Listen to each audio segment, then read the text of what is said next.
rompant la perception seulement manuelle de leurs conditions.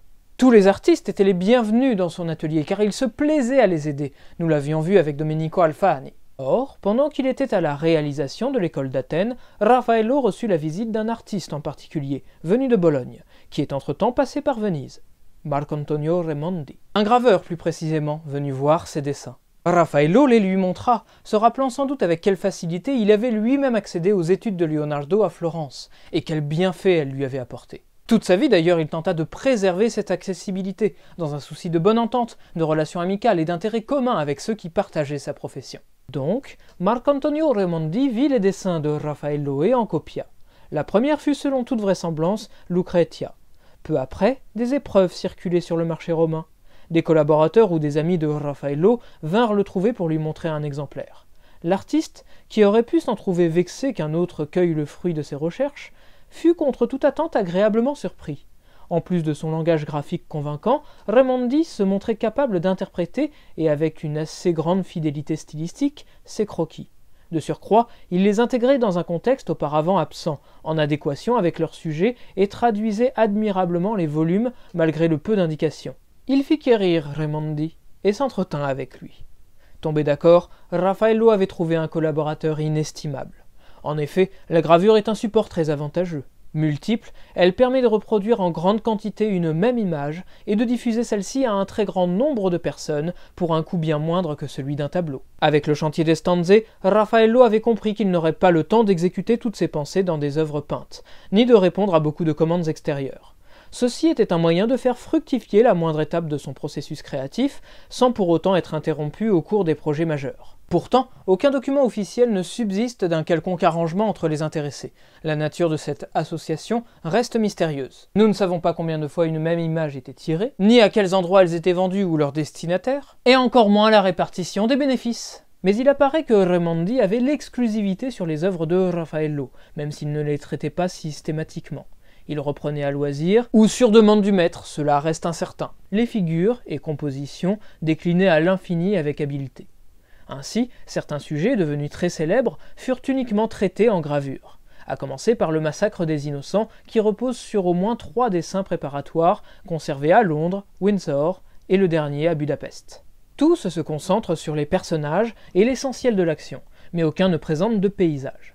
Raimondi eut l'intelligence de les intégrer devant un site connu de Rome, nommé le Pont des Juifs, afin de faire écho au récit. Le succès de cette gravure était tel que Raimondi en fit même un second tirage, légèrement modifié, comme vous pouvez le voir au nuage, mais surtout au pain, présent dans le coin supérieur droit à l'arrière-plan, qui donne son nom à cette version. Le jugement de Paris est un autre thème qui fut dressé par Raffaello, puis exploité par Raimondi. Nul doute que la réputation de Raffaello, si elle devait jusque-là se cantonner à l'Italie centrale, se propagea assez rapidement à l'Europe entière grâce aux gravures de Raimondi. Celle-ci en particulier est de loin celle qui a eu le plus d'impact sur l'art occidental. Bien que Raffaello fût quelque peu soulagé par Raimondi en ce qui concerne la publication de ses dessins, l'artiste ne fut pas épargné pour autant. Il fut bien sûr recherché pour réaliser des tableaux de dévotion, comme par exemple des Vierges à l'enfant. Ah bah je n'y peux rien, ce n'est pas moi qui l'invente. La Madone Mackintosh, auparavant sur bois, a été transférée sur toile au cours du XVIIIe siècle et s'est considérablement dégradée durant l'opération, au point qu'aujourd'hui son aspect rend difficile un jugement sur son état originel.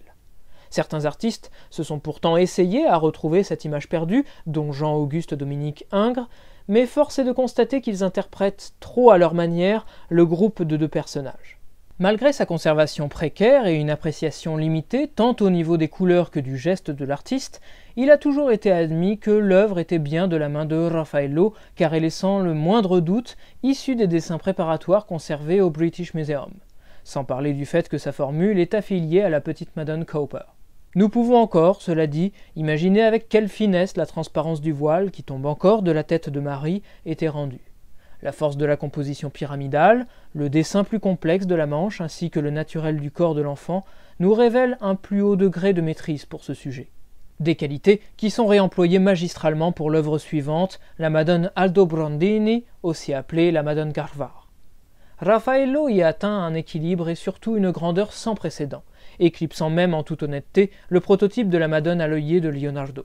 Les protagonistes sont plus accessibles, les corps de plus en plus plausibles et délicats.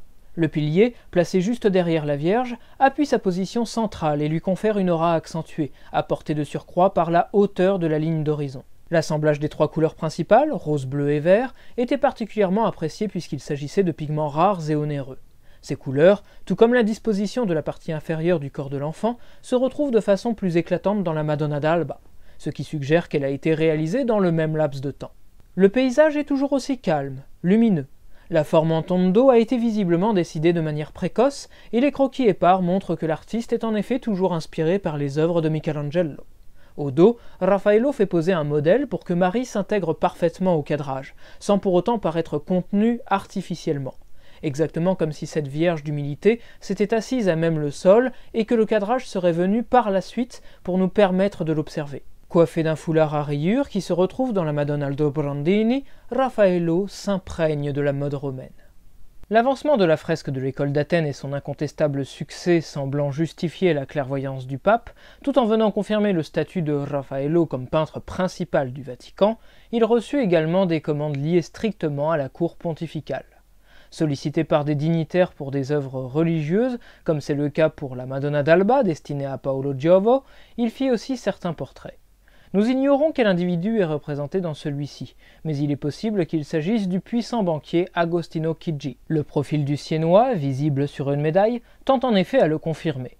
Le modèle possède un visage qui concorde tout à fait, notamment dans le nez dont l'arête est longue et les ailes des narines hautes, contrairement à son lobe qui descend de façon affirmée.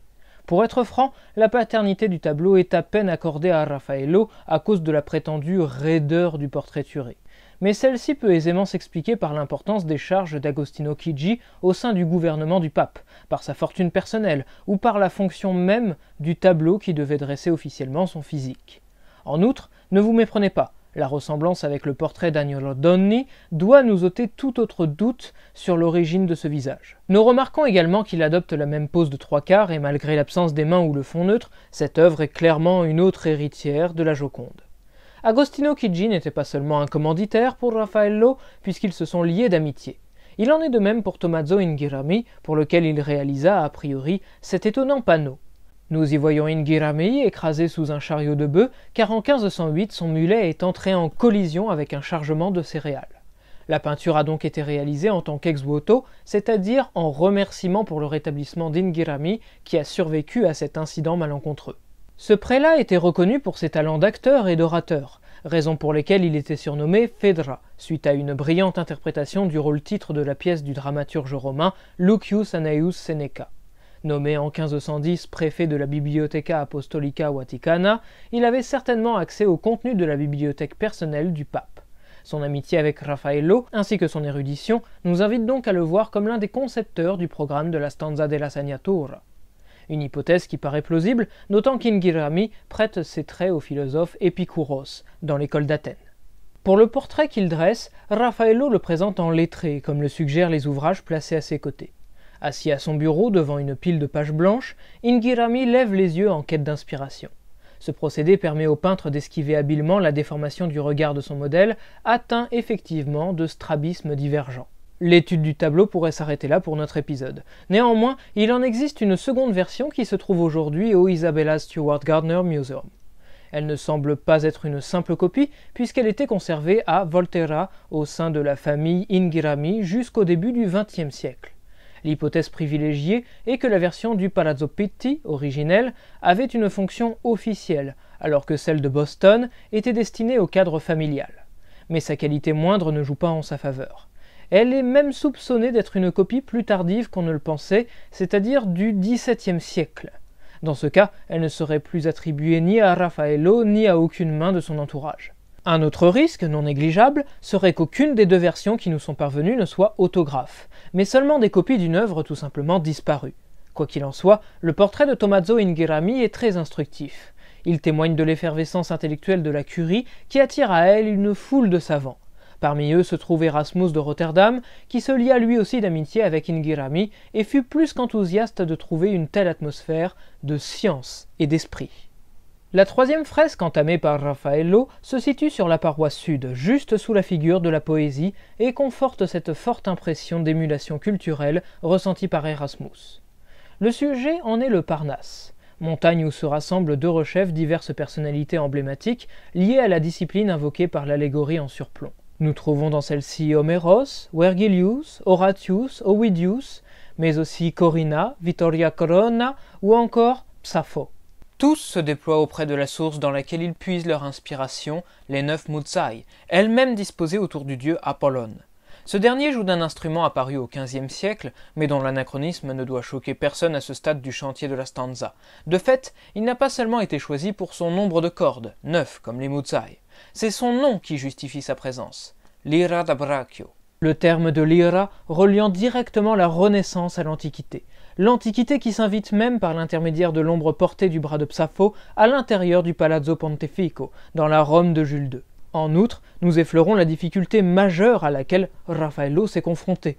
Si la dispute du Saint-Sacrement et l'école d'Athènes étaient elles aussi affectées par la configuration de la pièce, avec leur mur percé d'une porte, cette fois, il s'agissait non pas d'une porte, mais d'une énorme fenêtre posant un double problème. Le premier, non des moindres, est bien évidemment la taille conséquente de cette baie. En hauteur, elle s'enfonce presque jusqu'au milieu de l'espace pictural. En longueur, elle crée deux portions bien distinctes, à droite et à gauche, sans parler de son emplacement central qui empêche l'intégration d'un premier plan établissant une transition douce entre le monde physique et le monde fictif. D'une certaine manière, Raffaello conserve l'espace vide qui caractérise ses deux précédentes fresques, et mène le spectateur au sujet principal. Mais son travail de composition, lui, s'en trouvait plus compliqué à mettre en œuvre.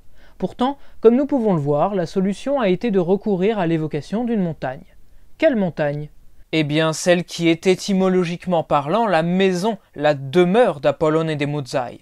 Certes, le mont Parnasse correspond à cette description, mais la source Hippocrène, bien visible sur la fresque, ne s'y trouve pas, et un autre sommet, loué par Hésiodos, convient bien mieux puisqu'il est l'autre résidence des Muzai. Après, nous pourrions prétexter que quel que soit le lieu où se trouvent Apollon et les Muzai, ce lieu est de facto le Parnasse, ou que le Parnasse est l'assemblée constituée par ces 10 personnages au moins. Mais mu par la fidélité du récit, l'honnêteté que je vous dois, et au risque de devoir briser une autre convention, il est temps de ne plus insulter l'intelligence ou la mémoire de Raffaello en rectifiant comme il se doit cet affront. Voilà. Le second problème, c'est que cette baie est une fenêtre. Elle donne donc sur l'extérieur, et la lumière naturelle rentre dans la pièce à cet endroit, ce qui pose de légers soucis pour apprécier la fresque puisqu'elle se trouve à contre-jour. Elle est donc soit trop sombre puisqu'elle est plongée dans la pénombre, soit nous sommes nous-mêmes éblouis par le soleil. Pour contrebalancer un peu ce phénomène, Raffaello a accentué la lumière et prononcé les ombres, donnant au modelé de ces figures un aspect plus sculptural tout en augmentant leur visibilité. Alors qu'il recherche le bon visage pour l'une de ses Muzai, il dresse au dos d'une feuille qui avait préalablement servi à la dispute du Saint-Sacrement l'un des 5 poèmes qu'il composa au total pendant cette période. Amour, tu me pris au piège de 2 belles lumières, de 2 beaux yeux où je me liquéfie, et d'un visage de neige blanche et de rose vive, d'un beau parler aux gracieuses manières. Tel je me consume que ni mer ni fleuve ne pourraient éteindre ce feu. Mais cela ne me déplaît guère, car mon ardeur me comble tant que plus je brûle, plus je désire me consumer. Combien furent doux le joug et la chaîne de tes bras blancs à mon cou enlacé, qu'en me détachant je ressentis une peine mortelle. Si je ne dis mot de nombreuses autres choses, c'est qu'une douceur excessive fait mourir, et pourtant je me tais, mes pensées vers toi tournées. Se peut-il que, de plus en plus imprégné par la mode romaine, comme nous l'avons vu dans ces 2 dernières Madones, Raffaello ait trouvé l'amour ? L'une des Muzai aurait-elle les traits de sa bien-aimée ? Ceci nous offre une autre lecture pour cette assemblée présidée par Apollon, le dieu qui rassemble dans son entourage les plaisirs dispensés par la beauté. Difficile de ne pas faire le parallèle avec Raffaello, qui s'attire à lui la sympathie de ses pairs, l'admiration de ses contemporains, constitue un atelier conséquent, se délecte de son environnement et goûte à toutes les satisfactions que procure l'art, versant autant dans les petits panneaux de dévotion que dans la fresque à grande échelle, appelant à lui des modèles, savourant des sculptures, élaborant des projets d'architecture ou composant des poèmes. Erasmus, s'il loua le climat intellectuel de Rome, saura, à contrario, aussi se rappeler dans son éloge de la folie, du luxe et de la corruption qui gangrènent la foi chrétienne, tout comme un autre théologien qui arpente lui aussi les rues de la ville éternelle, mais en 1510, en ne manquant pas de dénoncer au passage le tempérament belliqueux de Jules II. En effet, entre la dispute du Saint-Sacrement et le travail de l'école d'Athènes, la situation politique avait évolué. Nous en avons d'ailleurs parlé dans l'un des épisodes de la biographie de Leonardo da Vinci, mais faisons-le maintenant pour Raffaello, et plus sous le prisme du belligérant qui nous intéresse, Jules II. Dès son arrivée sur le Saint-Siège, le pape n'a eu de cesse de détruire l'influence des Borgia et de récupérer les terres que ces derniers se sont accaparées par l'entremise de Cesare. Cependant, certains des seigneurs défaits par le cruel chef de guerre se soumirent à la République de Venise, si toutefois elle récupérait pour eux leur domaine. Et elle y parvint. Lorsque Cesare fut complètement écarté, Jules II voulut assez légitimement récupérer ces territoires. Mais la République de Venise, assez légitimement aussi, il faut bien l'avouer, refusa. La colère de Jules II ne se fit pas attendre. Il incita l'empereur du Saint-Empire romain germanique, rien de moins, à déclarer la guerre contre la Sérénissime. Contrairement à ses attentes, Maximilien de Habsbourg est défait en février 1508 et doit se retirer. Jules II n'a alors d'autre choix que de susciter la convoitise du roi de France, Louis XII, qui souhaitait conserver ses possessions en Italie, le duché de Milan, et les étendre. En outre, il sonne le déclenchement d'une croisade générale à la création de la Ligue de Cambrai le 10 décembre 1508. Le 27 avril 1509, Jules II excommunie l'intégralité des habitants de la Vénétie et s'élance à la conquête de la Romagne. Mais le coup le plus dur est porté à la bataille d'Agnadello par les alliés français, parvenant à faire voler en éclats les défenses de la République maritime qui voit ses possessions terrestres partagées entre ses vainqueurs. Par la suite, la Ligue connut de nombreux déboires en se heurtant à la résistance des habitants. Ceci dit, la République était presque à bout et dut céder devant les exigences sévères du pape. De son côté, Louis XII ignora copieusement ces négociations, n'écoutant que son désir de conquête. Les alliances ont la vie fragile dans cette Italie morcelée, et les accords sont faits pour être rompus. Jules II ne goûte guère le succès éclatant de Louis XII, même s'il lui a été bénéfique, et son obstination à vouloir s'étendre au détriment de Venise, alors que lui, le pape, a déjà atteint ses objectifs pendant la Ligue de Cambrai. Les Français sont devenus trop puissants et doivent être boutés hors d'Italie. Malgré les propositions faites à Alphonse Ier d'Este, qui l'enjoignait à trahir, le seigneur de Ferrare est demeuré l'allié du roi de France. Furieux comme à son habitude, le pape l'excommunie, puis quitte Rome le 10 août 1510 pour diriger personnellement l'assaut contre sa cité. La prise de Vicence par les Vénitiens le conforte car il y voyait le signe d'une victoire proche. Jules II se précipita donc à Bologne, prévoyant d'attaquer prochainement d'Este. Cependant, le pontife contracte une maladie grave dont il finit par guérir un mois plus tard. Il fait donc le vœu solennel de débarrasser l'Italie des Français et décide, afin de l'observer, de se laisser pousser la barbe. Charles d'Amboise, qui n'était qu'à quelques kilomètres de Bologne, se résolut à ne pas s'en prendre physiquement au pape. Il tombe malade peu après et meurt le 11 février. Le même mois, Jules II est battu à la Bastide, et le 23 mai, Louis XII s'empare même, grâce à Gian Giacomo Trivulzio, de Bologne, faisant peser une menace sérieuse sur la sûreté des États de l'Église. Si Louis XII ne profite pas de ce revers, la prise de Bologne est néanmoins vécue comme une véritable catastrophe dont le cardinal Alidozzi, responsable de la défense de la cité, se décharge complètement en accusant François-Marie Ier. Le duc d'Urbino assassine le cardinal en représailles. Jules II est contraint de le destituer à cause de ce geste, même s'il lui rendra ses charges en septembre. Alors que le pape rentre à Rome le 26 juin, précédé de ces nouvelles désastreuses, un concile dont il a vent depuis le 28 mai menace de s'ouvrir et vise sa destitution. Jules II réagit promptement le 18 juillet en convoquant le 5e concile de Latran pour faire face à ce conclave séditieux. Ce contexte, déplorable pour Rome, a un impact direct sur le projet de la Stanza della Segnatura. Raffaello doit revoir le sujet de la dernière paroi. L'étude préliminaire qu'il avait dessinée pendant la réalisation de l'Hélicon témoigne du thème qui aurait dû consacrer l'autorité du pape, témoin du jugement dernier. Au lieu de cela, le pontife est revenu de sa campagne défiée sur le plan militaire et spirituel. Il s'agit non plus de la confirmer, mais maintenant de la réaffirmer. Ajoutons que suite à son vœu de chasser les Français d'Italie, il est revenu en plus barbu. Cette vision ne correspond plus à la réalité du moment. Raffaello doit concevoir un nouveau programme moins présomptueux. Les contraintes étaient déjà dures pour la précédente fresque, mais sur cet ultime mur de la stanza, elles prennent des proportions considérables. Formellement parlant, il est par exemple impossible de relier de façon satisfaisante les deux bras étroits ainsi formés de part et d'autre de cette fenêtre, encore plus haute et de surcroît désaxée. Idéologiquement parlant, si le talent de Raffaello était déjà mis au service d'une propagande, son entreprise est devenue l'arme d'une politique bien plus contestée qu'auparavant. C'est ce qui fait la faiblesse de cette 4e fresque. Une faiblesse qui se ressent dans cette organisation compartimentée, mais techniquement plus faible puisqu'elle brise l'harmonie, l'unité et la méthode élaborée pour les 3 autres compositions. Placée sous la figure de la justice, la lunette est physiquement divisée en 3 parties. mais Raffaello tente admirablement de préserver une certaine cohérence visuelle en échafaudant une architecture depuis laquelle les vertus cardinalices et théologales surplombent les deux scènes en contrebas. À gauche, très abîmée, est illustrée la remise d'un ouvrage à Justinien Ier par le juriste byzantin Tribonianus. Cet ouvrage, nommé les Pandectae ou les Digesta, est encore aujourd'hui notre principale source de connaissances concernant le droit romain antique et compile les citations des jurisconsultes romains. Il s'agit de la deuxième partie du Corpus Juris Civilis, autrement dit l'ensemble du droit civil. A l'inverse, les Decretales sont différents textes compilés dans un recueil faisant partie du Corpus Juris Canonici, l'ensemble du droit canonique. Je sens que cela vous passionne. Divertissons-nous alors avec un court extrait. Le roi pacifique, par pieuse miséricorde, a disposé ses sujets à se montrer pudiques, pacifiques et honnêtes.